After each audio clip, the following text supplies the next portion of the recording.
Is Yemen still a success story? Can you say that? Yemen has for years been a chaotic situation. But is it a success story? And it is a country that continues to be very dangerous because they do not have the same kind of government structures in place that allow for a country to function. And what we know, and this has happened in the past, and we know that it's happening now, that there are certain extremist groups that have designs on attacking the West that try to take advantage of this chaos, that try to insert themselves in that chaos. Clearly that's what happened. So should we dial back on the words that it is a success story when you have the president fleeing on a boat?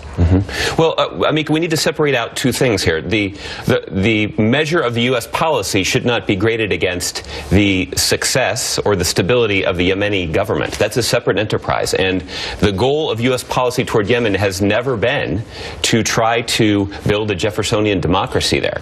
The goal of U.S. policy in Yemen is to make sure that Yemen cannot be a safe haven that extremists can use to attack the West and to attack the United States. And that involves trying to build up the capacity of the government to help us in that fight. And there is no doubt that we would prefer a situation where there is a stable government, where there is a place where U.S. personnel could operate inside of Yemen, could coordinate directly with Yemeni security forces to take the fight to these extremists. But the fact is, even though U.S. personnel is no longer in Yemen, the United States continues to have the capacity and resources and reach to be able to take strikes when necessary against extremists that are operating in Yemen. Josh, how, when you have the embassy closed, the Americans have left, you have the parliament that has been dissolved, you have the president fleeing on a boat, maybe toward Djibouti, you have so many less possibilities for intelligence on the ground, how can you say that we're still in a counterterror situation there?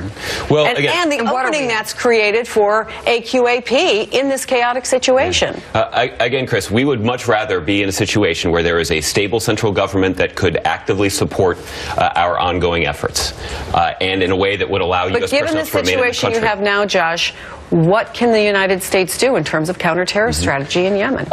We do continue to be in touch with some elements of the Yemeni government. Obviously, that effort at security cooperation is not as robust and as successful as it would otherwise be if the Yemeni government were stable. But we still continue to have ties that are important to our security. The United States continues to have resources in the broader region that we can use to strike terrorists if necessary. And the president has indicated a commitment to using those resources to keep the American people safe.